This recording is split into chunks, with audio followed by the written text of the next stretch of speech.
இன்றைக்கி சமையல் பார்க்கலாங்க. சமையல் செஞ்சுட்டேன், கட்ட போகிறேன், காட்டுறேன் பாருங்கள்.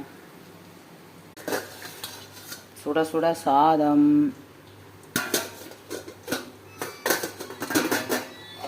அப்புறம் சிகப்பு பொன்னாங்கண்ணி கூட்டுங்க. இது சிகப்பு பொன்னாங்கண்ணி கூட்டு,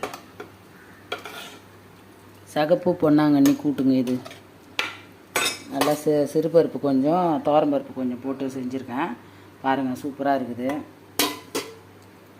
அப்புறம் உருளைக்கிழங்கு கத்திரிக்காய் போட்டு நல்லா செவுக்க வறுத்துட்டேங்க. ஒரு முருங்காய் இருந்தது அதையும் போட்டு, கத்திரிக்காய், உருளைக்கிழங்கு, வாழைக்காய், முருங்காய் போட்டு வறுத்துட்டேன்.